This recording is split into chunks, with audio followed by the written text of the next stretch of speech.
Welcome to Finance This, Property That. My name's Dion Fernandes, and this podcast is for property enthusiasts, time-poor professionals, self-employed borrowers, and strategic investors looking for residential or commercial property who want more than just a low interest rate. They want a strategy and a team around them. Each week, I'll share strategies, structures, and lending moves that actually grow wealth, not just get you the loan. And also, I will help you surround yourself with information from professionals in their field. If you're here to build smart, not slow, you're in the right place. My vision is to empower financial legacies for generations. I am a mortgage planner and finance strategist, and I work with doctors, developers, business owners, and high-income earners to build serious property portfolios. So without further ado, let's get into today's episode. Hey everybody, welcome to this episode of Finance This, Property That. Now, I've had property managers come in for residential, but seeing as I do a lot of rooming house, it's only fitting that we have the lovely Rachael from Upside Ave, who is a rooming house property management specialist, as in 90% and above is rooming house. So we're going to delve into today, well, why do we have a rooming house specialist? What are the advantages? What are some of the problems that you can see if you don't have that sort of specialist in your corner? Because it does affect your investment. Yes. And we talk about the differences between a standard resi and a rooming. But welcome. Thank you. Thank you. Thank you for having me on. Happy to be here. Yep. It's been a bit of a hectic week. I think we had a false start with this one. Well, you did couple have weeks ago. You did someone in your house had gastro. No one wants gastro before we go. Having that many kids, it's always a risk. They like to bring things home from daycare. But anyway, we made it through. Got my house photos done this morning for our property going on the market. Rooming house or normal No, house? this is a standard house. This is a personal project, so our own PPR. But that's been over and done with. So made it here and glad to be joining good. you. Thanks for having me on. Were you in the photos? No, I was actually asked to do the walkthrough, but I'm very vertically challenged and I feel like it just wasn't going to be the right fit. So we're hopefully going to get someone else to do that and do the walkthrough. So. Fair enough. Look, going to go through a couple of things today. Cool. We did a bit of a brief on that, but really want to understand what are the differences between managing your standard property versus a rooming house. Of course. How do you balance the quality of tenants? Because that's a really big question that comes up. Yes. And compliance, because that's also huge. Mm-hmm. And then I want to know some of the mistakes that you see that some investors make when they step into rooming houses. And I see it, but I can't comment on it. That's fine. I'm happy to comment on it. Comment away. And how do we avoid them? Yeah. Sound like a good plan? Sounds like a good plan. Good topics. But firstly, tell us a little bit about Upside Avenue and how did you come about? So we've been operational now for about 4 years, but our actual experience in rooming houses goes back probably about 5.5, 6 years. So basically our business started off the back of actually investing in these properties ourselves. So our property or our first rooming house property was completed back in, I would be nearly coming close to 6 years old now. That's in Norman Park. So that came off the back of us selling a couple of other investments. Had a little cash kitty, wanted to know what to do with it. So obviously spent about a year or so reaching out to people in the space. I guess at that point in time, they weren't really as, well known as what they are now, or it wasn't really a thing. So it's like a new fad now. It is really. But back then it was sort of, people were a little bit cagey about sharing information. It was hard to find people who had, a portfolio of them that had experience that could share stuff with us. So anyway, spent about a year, 18 months really doing heavy DD, trying to work out if this was actually going to be a feasible project for us to take on. Background, both my husband and I have worked in real estate for a very long time. We've both worked in real estate sales, residential sales. I've been a property manager for more years than I will admit. So we've come from a real estate background anyway, and essentially, dipped our feet in, did our first rooming house, then and there realised that there wasn't really too many managers in the space who knew what to do or knew how to do it well.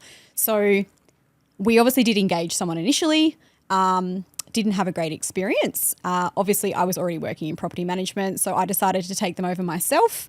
And that's how it all started. We started managing our own, really got to know the fundamentals around what works, what doesn't work, how we wanted them managed as, I guess, seasoned investors and real estate professionals. And that's essentially how we were born. So it came out of basically our own personal lived experience. That's pretty not dissimilar to a lot of property managers that I speak to. Yeah. But, you talked about your experience with other property managers, right? And maybe not understanding the room house. So what are some of the key fundamental differences between your standard management of a standard rooming house, a standard residential versus a rooming house. Rooming house. There's quite a few fundamental differences. Obviously, the biggest one is that it's essentially like a micro community. So it's not just like a, family living in a 4-bedroom home. They want to stay there long term. There's only certain things that as a manager you need to do for that property.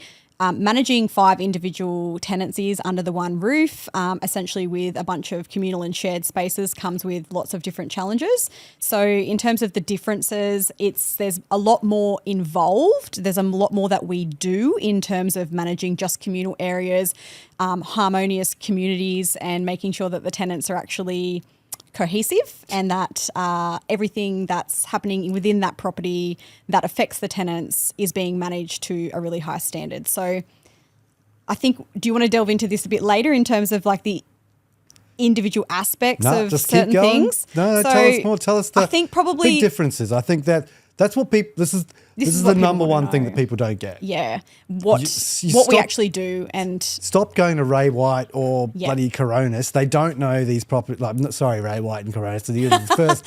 No shade. You're the first names that came to my head. They do a great job. Standard resi management. They're a big company. They're Australia wide.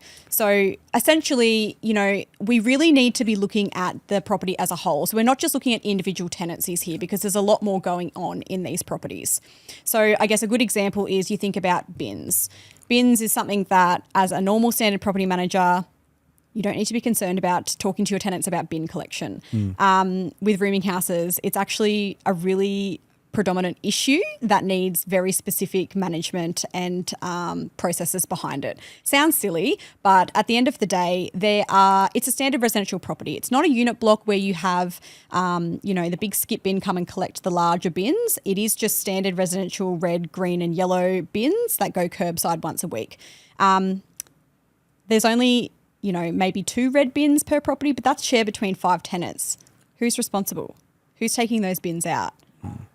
Do you just leave that up to the tenants to work out for themselves? I mean, you could, but at the end of the day, if people aren't communicating because they've got different schedules, then that's probably going to fall into a heap pretty quickly, and you're going to end up having a huge waste issue on your hands, which of course is going to upset your tenants, and that's going to upset the whole community. And of course, probably tenants aren't going to want to stay in the property if, the bins are a mess. So having a rostered system sounds silly, but it's actually the only way that we can really ensure that people are responsible and taking ownership of still, doing that particular job, which seems very standard in just a normal rental property that you'd live in. But when it's shared between 5 people, we need to make sure it's equally shared. Everyone's taking responsibility for it, but we're also overseeing and making sure that it gets done. So bin management. Man, that's because you're right. You don't think about that. No. And a lot of people don't think about actually the number of bins you need, because yes, for a family of 4, you probably, have one large. One red, one yellow. Yep. And some people have a green. Well, now the council are actually giving you a green bin. They did up everyone's rates by about $50, but they offset that by giving everyone a free green bin. So they're currently rolling that out and everyone's being delivered a free green bin. Yeah, Moreton Bay, we already had a green bin. Yeah. But in my new place where I'm renting now, there's only... Is it Brisbane? Yeah, it's in Brisbane City It'll be Council. coming. You wait. No, other people have it. Yeah. But because I'm a rental, it doesn't have it. It will still come to you. It will still come to you. Yeah, great. It's just anyone another who pays place rates. I need to put my bin, and there's no room to put the bin, but sure. Give me another one. Yeah, but I don't really, there's not a lot of garden space either in mine, but yeah, I get it. Clean green, yippee. Yeah. So, number of bins is the other thing too. That's a differentiation between just standard residential and rooming houses. You do generally need more than one red bin because the capacity of actual waste and rubbish coming out of those properties is a lot larger. Yes, you've only got single people living in these individual 5 rooms or units, studios, suites, whatever you want to refer to them as, but there is still, 5 individual lots of rubbish coming out of there. So it can start to accumulate quicker than you would expect. What about the yellow bins? Same. We Same usually thing. get like with the yellow bin, the Brisbane City Council, and I'm specifically referring to Brisbane here, but they allow you to upgrade your recycling bin to a jumbo size at no extra cost. So you don't have to pay any extra rates or anything like that. Whereas if you're getting an additional red bin, I think it's $115 a quarter that you pay extra to have a bin. So yes, having extra bins to actually accommodate the amount of waste coming out of that property is something that's really important. Yep. I guess probably other things that people don't really consider is, differences between standard residential management and rooming house management. There's things like digital locks that all of these properties have, or most of them have, and we manage that through like a third-party app. So things like battery usage of those apps. The tenants don't have access to these apps because it would be a huge breach of privacy. We need to be the administrators for it. So all of these digital locks are run off batteries. They're just 4 AA batteries. There's nothing special. It's not connected to electricity, so it's not affected if the power ever goes out. But if those batteries drain to a point where the keypad's no longer operational and that's how the tenants get in, what's the fail-safe for that?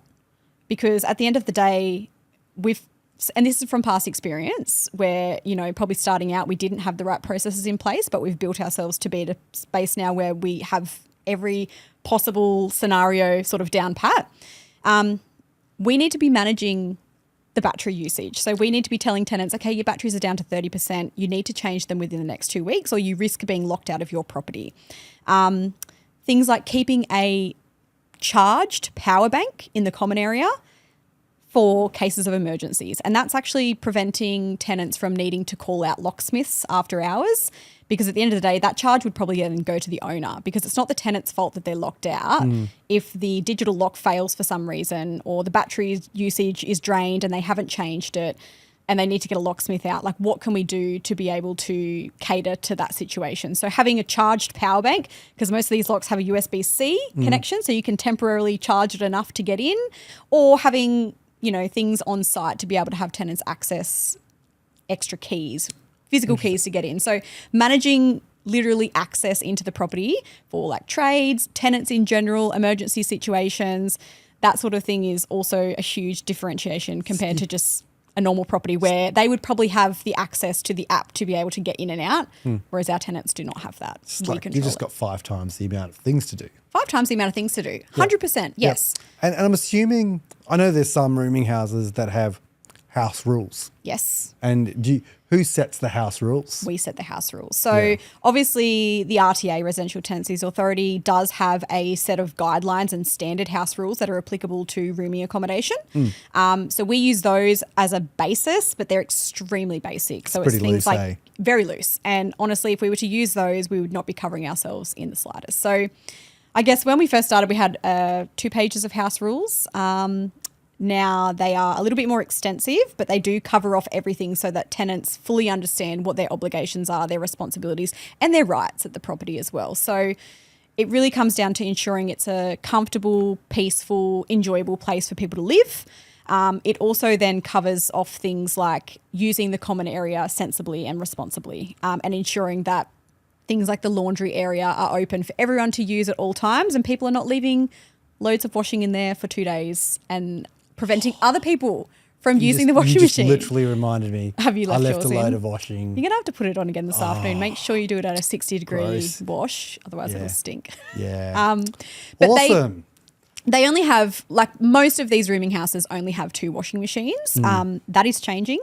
That's a space that is being explored to, I guess, differentiate these properties. And I've had lots of conversations with builders, clients who are looking at doing rooming houses and putting together house plans, customizing builds, so that they can actually put more than just the 2 washing machines in to essentially make these a more desirable and appealing product for tenants. Yeah, I mean, like you could probably, I'm not a builder, not a planner, but I would think that rather than having a communal one, because their clotheslines They have are clotheslines outside and why couldn't we just potentially tack on the washing machine inside the room as opposed Good to question. have Great a communal question. one? I get this question all the time. And I've asked many, many times and gone to many, many certifiers about it. Certifiers won't pass it. So it doesn't meet the regulations and the codes when it comes down to what rooming houses are. It's the same as the age-old argument about having range hoods in these kitchenettes or no range hoods. There's some builders who put them in. There's some builders who absolutely won't because it's a little bit of a grey area. So essentially, if you're having a range hood in there, it's more or less like a kitchen. But they have to be kitchenettes. They have to meet code. So that comes down to washing machines as well. You can't have washing machines in each of the individual units. I mean, I'm not going to hop on this podcast and say there's probably ways around that because there likely is. And we do manage a few properties that have been ticked off, certified, all the green lights from council, and a couple of them have washing machines and the rest of them don't. So there's probably ways around it. But, your standard rooming house where you're not going and, trying to do things differently or change the world, they usually have 2 in the common area. If they can fit more, I've seen 3, 1 mounted on the wall. But yeah, essentially it means that each tenancy doesn't have their own washing machine. So it is a shared space, and that is something, again, that's really different compared to a standard residential property. We don't have to worry about talking to those tenants about their washing habits. I don't need to know that they've left a pair of undies over the Sink in between the washing machines. Charming. Or a smelly sheet that's been in the washing machine for the last 2 days. But in these properties, we need to know about that stuff, and we need to actually have processes in place to ensure that tenants understand what the rules are, that they follow the rules, and that's for the benefit of themselves, but also just to ensure that everyone gets fair and shared usage, and it's not going to be a problematic thing for them to deal with. So how then do you actually balance these high yield sort of investments with the quality of tenants and then the compliance that goes with it? So what's the process in that? Look, high yield and quality tenants, like that kind of goes hand in hand, to be honest with you. They complement each other. So if you're wanting a high yield property, you're obviously not going to be looking for subpar tenants. And when I talk about subpar tenants, that's people who don't meet the affordability criteria. That's people who have a poor rental history or a very limited rental history. So I think the perception with rooming houses has come from share houses. So people do think that you're getting a lot of people in there that are, mooching off Centrelink, or they don't, have a job, or they're students. A big question we get asked is, are these predominantly being rented out to students? The answer is no. We're actually looking for working professionals. Well, this is the conversation I have to have with lenders that don't understand it. They don't understand the demographic of who we're putting in these properties. What do you mean? This is not student accommodation. It's not. It's not student accommodation. Yeah, it looks like a house, feels like a house, smells like a house. It's just got 5 tenancies in it. Yep. And they all have 5 lock-up rooms. Yep. And they share a common space for a bigger kitchen. Yep. And a laundry and like a living area. But they've got basically they're basically like mini houses. Mini micro. And really when we're talking to tenants about it too, and this comes in with, I guess justifying a high yield. So we are big on maximising returns for our clients. Obviously, I'm an owner of a rooming house myself. I'm always looking to maximise my own returns. So I'll do the same for all of our clients within our portfolio and everyone that partners with us to work with us. But there comes a time when obviously, particularly at the moment, where this space has really boomed and there is quite a few rooming houses. If you're obviously asking a higher price than maybe the one across the street or down the road, and it's essentially the same product, how are you balancing being able to secure a high quality tenant to get that yield when maybe the one down the road is $40 less per week? Like what's the difference? I think it comes down to actually educating the tenant, educating them on what they're getting, because obviously the rent that they pay is all inclusive. They don't pay for any of their utilities. They don't pay for water. They don't pay for electricity unless there is sub-meters at the property, by which case you can charge them beyond a certain kilowatt usage per quarter. And they don't pay for internet. So it's a huge saving. Like when you work that out over average usage per person, if you're paying for like even the cheapest internet plan per month, it's usually about $50 or $60. I don't think I've seen them under $60. Yeah, about $60. $60, yeah, for anything half decent. So $60, you know, if you're looking at water usage, generally speaking, I think the last time we worked it out, which probably would have been started this year, it's about $80 to $90 a week that they're actually saving on utilities. So if you can sort of position that towards tenants and justify the price that you're asking based on what they're actually saving, most people will realise that it's actually a pretty good deal. I think as well as that, if you have a really good manager there that actually treats tenants with respect, or potential applicants, gives them the time of day to talk to them, answer their questions, explain how the property works. It's not some big, you know, hidden mystery about what these properties are and we're not, you know, withholding information from them. People actually respect that, and then they will still want to pay the price that you're asking, because at the end of the day, they know that it's going to be managed well. They know that they're saving X, Y, Z on their utilities. And at the end of the day, the owner's going to get, you know, a high yielding investment that's returning a great gross income. Yeah. Which is what you want. Exactly. That's why everyone's investing in these. Yeah, because sort of. I will come to that. Yeah. Later. So because I think the like I do a lot of content on rooming houses and a bit of advertising on rooming houses, and you see there's a lot of misconceptions out there around. You know, I think I had one guy said, "Oh, you guys only rent to like drug addicts," and I'm going, "You asked." Maybe in Victoria, I don't know. Like, you know, obviously it's 9 rooms and you can get up to 12 rooms and very different type of product. And different demographic too. Exactly. Like you're putting it out in the middle of nowhere, you know, in the rural where there's areas. there's no infrastructure, there's no jobs. No. So this is where the lenders get worried that there's oversaturation. Yeah. And, you know, lots of lenders have pulled back on the funding. Yes. Especially construction. Good luck trying to get construction lending over 65% with a decent rate, because you won't. I'm telling you that right now. Yep. And sad truth, but it's the truth. Yeah, it's the truth. And sometimes. And that's why where you need someone like myself who understands how to get the finance and not only get the finance for if you're trying to build, but then exit safely and know how to set the debt structure up correctly so you have multiple exits.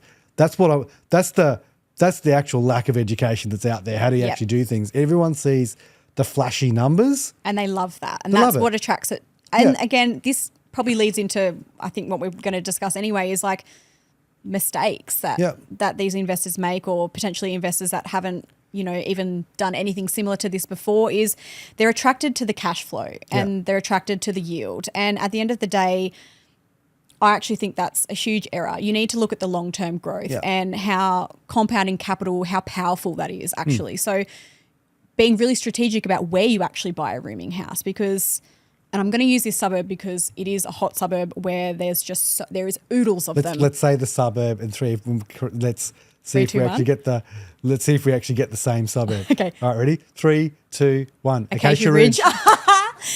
That wasn't planned. That wasn't planned at all. That wasn't planned, but it just goes to I was show actually oh my God, I hope he's going to say the same one. Yeah, Acacia Ridge. Yeah. That was quite cool. That's a good reel, Luke. I think that's that's a use crazy that. one. Yeah. Let's use that one. So you're right. So let's go with Acacia Ridge. So Acacia Ridge, look, there's heaps there. And at the end of the day, I think probably 2 years ago, I was having this conversation with people. I think I did a podcast. Are you familiar with Ewan? Okay. Advanced Property Strategies is his business, and I did a webinar with him, and I actually touched on this particular topic in regards to suburb location is extremely important, and it should actually be the most important thing that you're considering when you are looking to build a rooming house or any investment, but more particularly rooming houses, because at the end of the day, you're buying the land. Like the house is an asset on top of that, but it's the land value that's going to compound over time and actually serve you well. So if you've purchased in an area that's a subpar location, then that's going to affect you longer term. And there's a bunch of stats that you can look at when you're looking at, you know, which suburb to buy in and what's going to be the best one. Historical data, but also, you know, gentrifying perspectives. Like, is this a gentrifying suburb that's primed to take off? Yep. And you can find that out from looking at the historical data. But at the end of the day, with Acacia Ridge, as we're using that as an example, there's so many there, and it's going to come down to there's going to be that typical supply and demand issue, and that's going to lead to vacancy. So whilst I know there's been a lot of talk around, well, Acacia Ridge price points have, increased. They have increased.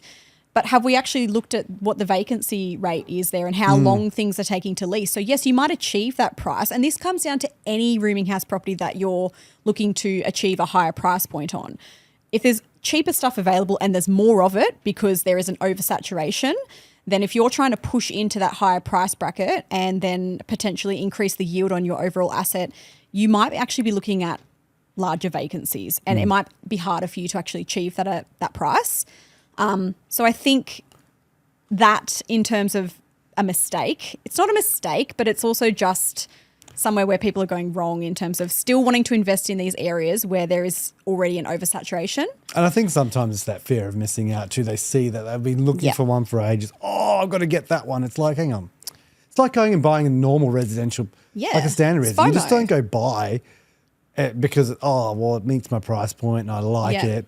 It's like, well, what's the underlying value that you don't actually see and that you can't see for the next 10, 15 years? Correct. Whereas, one of the other things that people don't understand is how these things are valued. Yes. And how important the valuer is. Yes. In the whole scheme of things. And one of the biggest mistakes the developers make, or not developers, or people that are building and, we just went through this whole process with a really close client of both of ours around making sure that you've got a good property manager that actually understands what the rental market is doing for this asset class in order to get the correct valuation. Because the valuers know who you are. Yes. And they know exactly what types of rents you get. Yep. If they're actually a good value and they actually understand rooming houses. Correct. And it was quite funny, and this is how small this market is. The valuer that I was using actually literally was just ringing me just then. Basically said, hey, there's no way, the original property management on that, and he goes, mate, there's no way they're getting that. The price points? Yeah, the price points. And then when I picked up the phone to Michelle, I'm like, Michelle, you need to speak to Rachael. Rachael is probably going to get you where you need to be.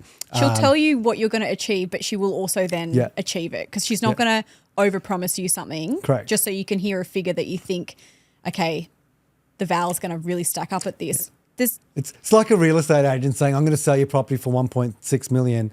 Oh, mate, we've only actually got offers for one. Yeah, it's literally the same thing. That's how a lot of real estate professionals work. Yeah. They get your business by giving you a bit of an empty promise, or they they under deliver because they've overpromised you what they can achieve for you, and it's and I know we've worked with another client in the past, Darren, who's doing one in Moreton Bay, and that's why I was like, okay, I know the quality of the work that's coming through. Yeah. And you're willing to work with a lender? Yes. Or sorry, a person like myself who's trying to help the finance. Therefore, it's a team effort. It is. And it's the client that we're trying to achieve the result for. And that is who we are all working for. Like at the end of the day, they should be top and front of mind. Yeah. And if that means we are, communicating and working with and collaborating with various other professionals within this process, that's what we do. And that's what we should be doing as real estate agents and property managers. I think a lot of property managers don't because they don't essentially actually understand it from that deeper level. It's very surface level. And again, that comes back to the, what's different. A lot of property managers don't really have much of a care factor because at the end of the day, they probably started in reception and they've just sort of been, oh, hang on, that PM's left. We need to just... Can you just get in this? Next person. Yeah, hey, you got a promotion that you probably weren't looking to go into this industry, but you've fallen into it. Yeah. Not a lot of people actually proactively go out and want to be a property manager. It's not a job that people, leave high school going, that's what I'm going to do. But it's with this asset class, it's so important because I don't reckon we achieved the right valuations. I actually know we didn't achieve the right valuations on a couple in Cooper's Plains. But then for my other client where we did just change the valuer and not change the valuer, but change the property manager. The valuer was like, oh, I know these properties. Like we've got an Correct. extra $100,000. They know. They Yeah. know because the proof is in the pudding. They know what we've been able to achieve. They've done other valuations for us before. And it's not like when we send someone an appraisal, it's like, oh, we're not just going to give you a roundabout figure. I'm not just going to say, oh, you can achieve between this and this, but I'm not actually going to, I'm going to look at your plans. I'm going to look at the floor size. I'm going to look at, the location. I'm going to assess each individual suite or unit within that property based on what I think that individual one will achieve, to give a comprehensive overview on what I think your property is actually going to be worth with returns to the overall Let's yield. put it this way. Yep. Your breakdown Yep. was done for each property, Yes. and then within each property there was a breakdown for each room. Yes. The thing that was pointed out by the valuer was like from the original one was they've just grouped the same thing together. That's actually, I said, they're all three different properties. I've actually walked through all three properties. And all of the units within And all them were the all different. All sizes are different, and all sizes are different. They'll be insured differently, Yep. etc. And he goes, mate, there's no way. Like, unless they're all rented out with this agent, I cannot give you the valuation you probably deserve to get. Yeah. And luckily we did change it. Yeah. And we ended up getting very good valuations. Yeah. And we've achieved all those prices. I think actually as of today we've got the last one left. This is out of 15 to lease. So context on this one, we took it over from someone else that had it for, I think it was 3. They already had it for 3 and a bit weeks, and they there only was rented out one, and they had 2 that were, like Michelle was telling me, there were 2 that were actually pretty good and over the asking price, or a little bit over the asking price. Yep. And they just said no. And she goes, well, what's wrong with them? And I said that, the one thing when you finish the development or you finish the construction, in order to get the best valuations, you need them rented out. ASAP. ASAP. Yeah. Proof. Fundamental proof. Otherwise, you will not get the values that you need. And that is one of the biggest, from my point of view, from the finance. One, you're not selecting the right property manager. 2, you actually haven't bothered to get them rented out because the right property manager is not actually looking after it and being proactive. They're not. Yeah, exactly. It's the proactiveness, right? Like if and it should be like, you should, at the end of the day, I say to all of our team, we treat every property the same in terms of like, yes, our individual clients all have individual goals and aspirations that they're working towards. They've all invested in these properties for various reasons. A lot of them are the same, but a lot of them have various different structures and things like that. So for me, it's really important to understand that so that we can ensure our strategy in regards to the leasing process is very much aligned, but we pretty much treat all the properties the same. If it's a new build and it's completely vacant, it's ASAP. It's pre-marketing, which obviously the client that we are talking about would have missed out on, but we aim to pre-market stuff so we can already capture a pool of potential applicants who are interested and they want to come through when the property is ready. Good example, we've just finished one in Kippa-Ring with the client. The photos were done on Tuesday. It was handed over on Friday last week. We've already got 1 tenant approved, lease signed, moving in next week. Another tenant approved, awaiting the lease to be signed.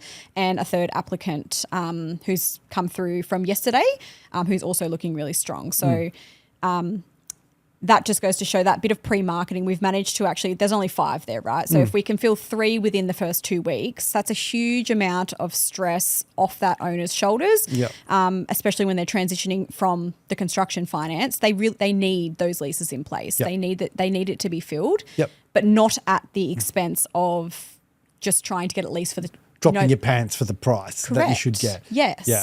And from the lender's point of view, they actually like to see them leased at least 66%, 3 out of 5.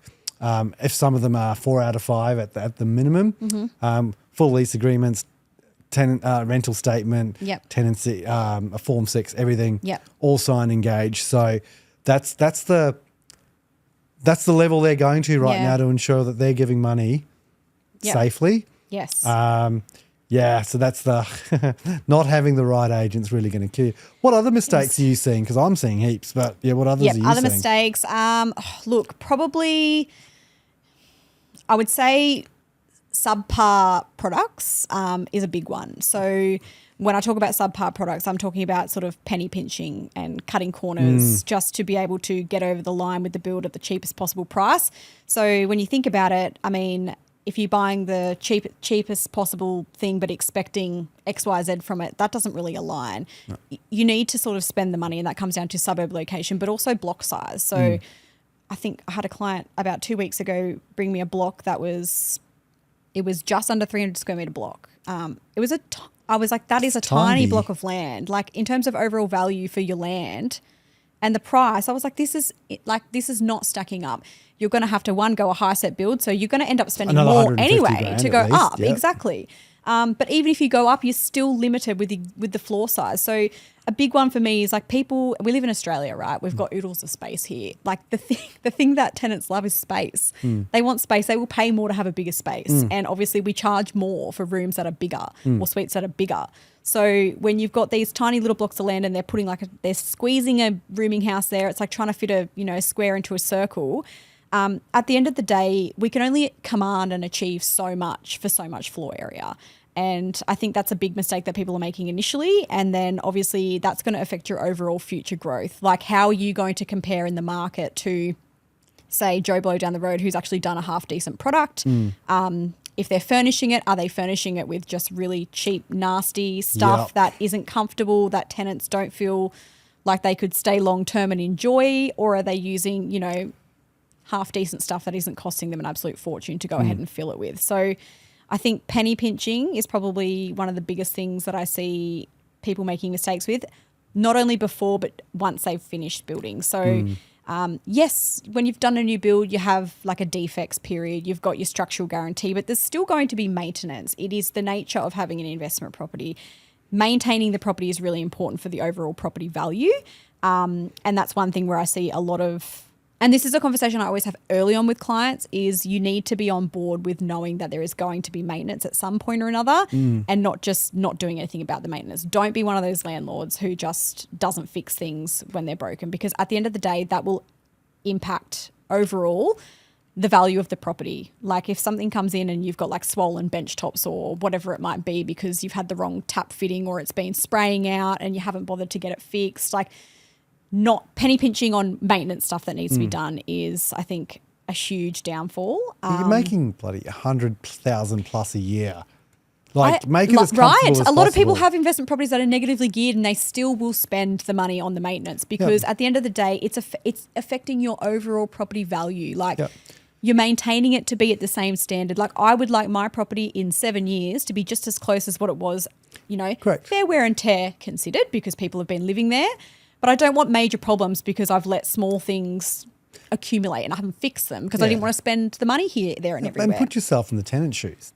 Correct. They're paying you for... You're asking them top dollar. Yeah, but don't be a tight ass. Exactly, yeah. And I see it. It's like, we're doing this. And I'm going, why? Why bother? Like, why wouldn't you spend an extra 50, 60 grand getting the upgrades, getting a better quality, getting better soundproofing. Internet. Getting internet better is a internet. huge thing. Yeah. You have one internet. So with these properties, there's usually a common area and that is where your NBN point is. So your Wi-Fi and your modem lives there. It is Wi-Fi only for these properties unless you do a crazy upgrade and get Ethernet connections in each of the rooms, which I have seen. We have a few properties with that and it's great. But for the most part, like 90% of these properties, if not more, have Wi-Fi connection.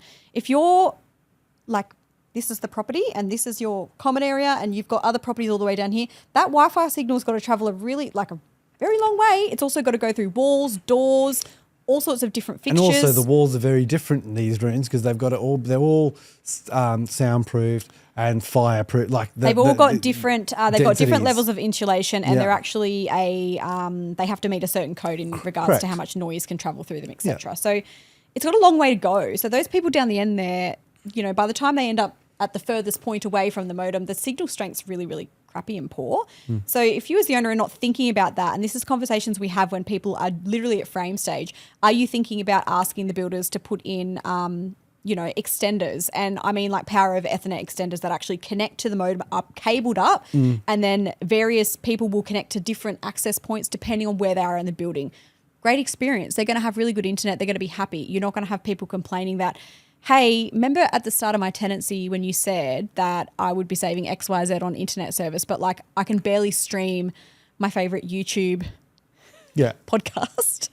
Can't stream the finances properly. I can't stream his podcast. God damn it. It keeps buffering and then it just tells me the internet connection is not stable. And I will tell you, we have a few clients that, they only have a minimum 50 download upload speed plan. It's not enough. And then, yes, Yes. For 5 people? Yes. Wow. So yeah, big one is like making sure, you know, you've actually set the property up and you've done those extra upgrade inclusions. Because yes, you can buy it's like if you go and build a standard house through Brighton Homes, like you're going to want to, if you do the standard one, you're probably going to end up doing some upgrades after it anyway. But with a rooming house, because of the nature of what it is as an investment, it's likely more beneficial for you to pay the builders to do those upgrades during the build process so that it's ready to go. Cost less money. Yeah, exactly. Yes. And less time and less, you know, potential vacancy for you to get that stuff done before people move in. So yes, doing upgrades and things that you know will actually add value to the property, I think is probably another mistake that... Yeah, I've seen a couple of wild ones. I'm not going to name it because it'll be very easy to identify. Yeah. But where do you reckon the upgrade sort of stop? Like, what is the bare minimum that you actually need for it to be comfortable? Like, they've got good internet, good soundproofing. Yes. You don't want to hear other people's conversations. Yeah. Fixtures and fittings that work. Good house rules. Yes. Am I missing anything? You've covered pretty much most things, really. Good property manager. Good property manager, of course, yes. Yeah.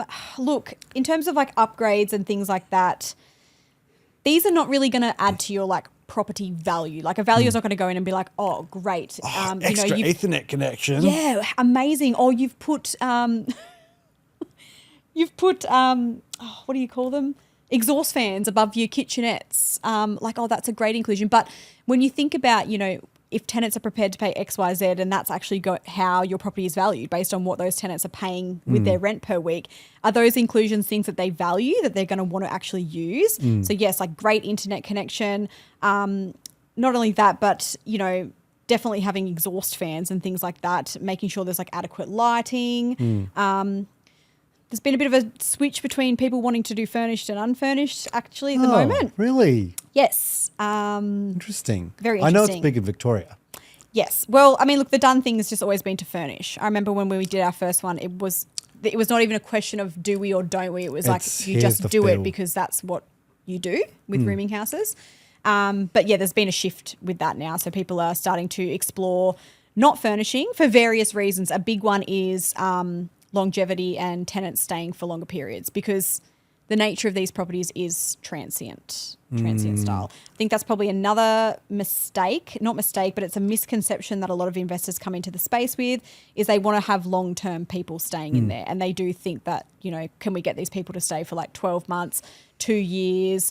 The average is about 12 months, but then it turns over and it's just the nature of what these properties are. You are not capturing people who are going to stay there for years and years because the single occupancy rule really does limit, you know, people staying. People change jobs and they change jobs. They get relocations for work. They get a partner. They have a partner that lives separate and then they get pregnant. Like, you know, life happens and these properties are not going to accommodate them for the long term like a, you know, standard residential house might. Well, that's a good question. What's the rules on if you do have a partner? Are you allowed to bring them over? You can have a guest during the day, but you can't have an overnight guest. So that is actually a Brisbane City Council rule. Insurance-wise, and this comes down to different insurers, there is one particular insurer that allows you to have up to one suite or one room within a 5-bedroom rooming house with a couple. So they have to be de facto or a blood relative. So you can have one room with 2 people, but that totally is in breach of the rules anyway. It's a complete opposite to what the Brisbane City Council will allow you to do. So that's interesting because a lot of clients will want to have a couple and charge extra. But no, essentially we are looking for genuinely single people and that is something that's quite tricky to manage and quite tricky to manage long term. That's where, you know, you will have other tenants, they will essentially dob someone in if they notice someone who's bringing someone home each day. But we check, like we pay utilities for a lot of the clients. We don't pay them, sorry. We pay them on the client's behalf. But we look at the spike. You can see, and obviously we know that seasonal spikes happen. In winter, people are flogging the aircon because it's cold and they want it hot. And then when it's summer, they're flogging it because they want to be cooler because they're hot. So we know that those sort of seasonal spikes are normal and we expect them. But if there's unusual spikes in like water usage and electricity usage, it's usually a pretty good indicator that something else is going on at the property. So, is there a leak somewhere, or is someone bringing home a second person? It's where like CCTV comes in really, really handy. We are really big on making sure there is CCTV at the front of the property. We're not breaching in people's privacy and watching them do their laundry in the common area, but we're able to see who's coming in and out of the property. So another upgrade that we could potentially do is CCTV and I just solar. think it's, yes. So solar usually comes standard, Yep. to be honest. I've noticed a few clients wanting to upgrade the solar that they're doing to be able to have provisions for battery. People are thinking ahead because we Yeah. are all going to get done by electricity prices. Let's be honest. They've never gone down historically. It's like property prices. We Yep. might also, have a dip in the market, but it always comes back in the next 10 years stronger than what it was 10 years previously. But yeah, electricity prices are going to get everybody. So a lot of people are provisioning to be able to have battery with the solar. One of my clients is doing that. Got Yeah. a bigger solar system. Yep. And More a couple of panels. batteries. He's also got Tesla chargers Yeah. put in there as well. Really good idea. Yeah. So it's going to be a very unique. Is he property. doing sub meters with the? I didn't get Yeah. that deep into So it. I reckon and this is a conversation I've had with a few clients where we've had people apply with Teslas. It's like the biggest thing is they probably love the idea of this property because they can just charge their car for free. It's They're going to not. be in Wynnum, so yeah, you're going to probably pay premium for it. Yeah, But 100%. it's actually the house itself. When you look at it, it's probably the most expensive rooming house that I've ever done Built a and construction developed? for. Yeah, okay. It's above the 1 mark. Yep.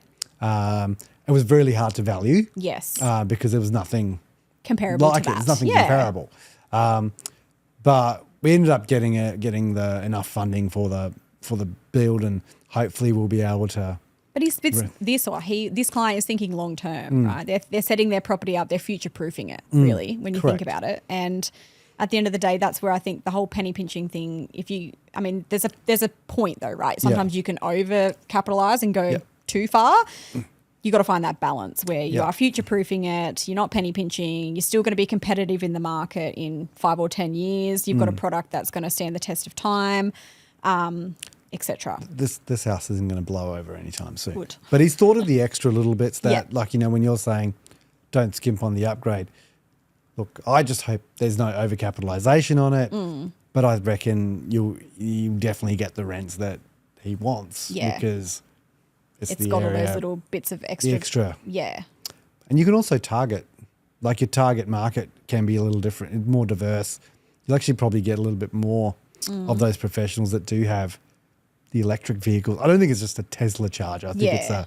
a electric vehicle charger. So it's not specific if you've got a Tesla, if you've got an EV vehicle. Yeah, I think full it's stop. EV. Shouldn't say Tesla. It's he actually has yeah. EV charger. Yeah. And I think there's I'm pretty sure every car park has an EV charger. Yeah, that's pretty awesome. I think there's 4 car parks. I was going to in say, every what's car the other park. thing? And that's probably, a really good point, parking. Parking is a huge contentious issue with these. Obviously, you only need to provide 2 spaces. That Yeah. is the standard. If you've provided 2, you've ticked all the green boxes, you're all good. You don't need to provide any more. But let's be honest. Most tenants obviously have a vehicle. They all have a vehicle each.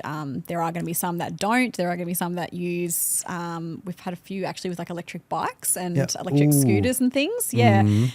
But most tenants have a vehicle. So having a secure place to park their cars is really important. They will actually pay, extra to be able to have that space. So I think that also comes back to, not mistakes, but something that gets overlooked very, very easily is what are the parking provisions on your plan? If there's only 2 there, what's the street parking like on that street? We've got one that's a really good example, and I'll just really quickly touch on it. Dead end street. Already lots of cars parked on that street. There's parking restrictions there on a Friday because the bin truck actually can't turn around if the cars are parked on the street. So you can't park on the street down the end on a Friday, which is where the property's located. The property's down at Battleaxe, so there's only 2 car spaces on site. So there's 2 car spaces on site. The rest of the 3 people have to find a park somewhere in amongst the street. They usually have to park up the street. So they've got to walk up the street, up the Battleaxe driveway. That's already like a huge deterrent. That's a red flag for me, isn't it? Correct. And it's funny because this is on like a development site, and there's a block. We got a standard resi house next door, and then there's a vacant block, and it's been there for a while. Anyway, there's another rooming house going there, and I just instantly, the neighbours all have my number because I'm happy to give my number to neighbours so that they can let me know if there's any problems, so we can address it and make sure everyone's happy, including everyone on the street. anyway, first thing I did was all contact me, like who's building this? Why has this been approved? There's already no parking as it is for this property. And again, I know that there's only 2 car spaces going there. So parking's a really big problem. And it's something that I think doesn't get considered enough. And I think people want to penny pinch because they don't want to lay, even if they have the space for it, some people don't put the spaces there. Yeah, or they just don't want to put the garage in because it costs more money. Yeah, exactly.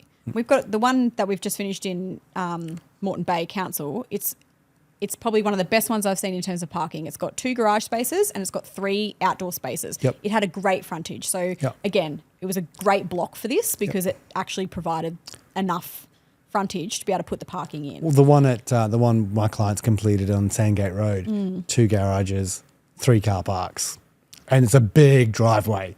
You can get out. You can roll honestly, 3 it cars. makes them more rentable. Yeah. Like you are going to achieve a higher price point too. If You're you've getting got $500 a week. Yeah, because you can charge for the garages. Yeah. People will pay to have secure parking, but they'll also pay to just be able to not be on the street with their car. Most people and again, we're working with working professionals here. It's not people with a 20-year-old Hyundai Excel or something like that. They actually have fairly decent vehicles. A lot of them have newer cars and they don't want to put it on the street. They want to make sure it's secure and somewhere where, again, the CCTV can capture it. So if anything goes wrong, they can hit us up and say, hey, can we review the footage? Yeah. I reckon there's more that we can talk about. We could probably go on for a really long time, but I know we shouldn't. We shouldn't. No. It's like the Grammys. We're getting cut off. But no, all good. Look, thanks so much, firstly, for coming in. I know you're quite busy and it's getting the stupid time of year. I think we're all going to be pretty busy in real estate and early. finance. Yeah. Started about a month ago. Yeah. But, mate, thanks so much for coming in. How do people get a hold of you? Thank you. Well, look, go to our website. Obviously, direct to my email is always the best way to reach What's me your or on the website? phone. My website is www.upsideave.com.au. Yep. My email is just my name, Rachael, AEL, @upsideave.com.au. Yep. Are you on Instagram? I'm on Instagram. We're just as LinkedIn? Upside Ave. I'm on LinkedIn, yes, under my name. So I'm on there as Rachael Gibb. We do have our business on there as well, but most of our content all goes out via my personal name from LinkedIn. We're on Facebook. We're across all the social pages. Awesome. Yep. Great. We're everywhere. That's good. That's good. Look, so the information on this podcast, very general in nature, doesn't consider any of your personal circumstances. If you want to talk about your rooming house property management, if you're not happy or you are about to finish your project, hit Rachael up. Don't leave it until you're at PC stage. No, yep. Please hit us up much sooner than that. Start Even if you're looking at plans and you're thinking about a rooming house, come and talk to me. Yep. Because I talk about planning before we actually make offers. You got to start planning before you actually start building 100%. as well. You find me if you want to talk about finance. Find me, very simple, at Dion Finance Specialist on Instagram. I'm on Facebook, LinkedIn. You're everywhere. I'm everywhere. This podcast has even got a website, www.financethispropertythat.com.au. As always, thanks for listening and we'll see you on the next episode.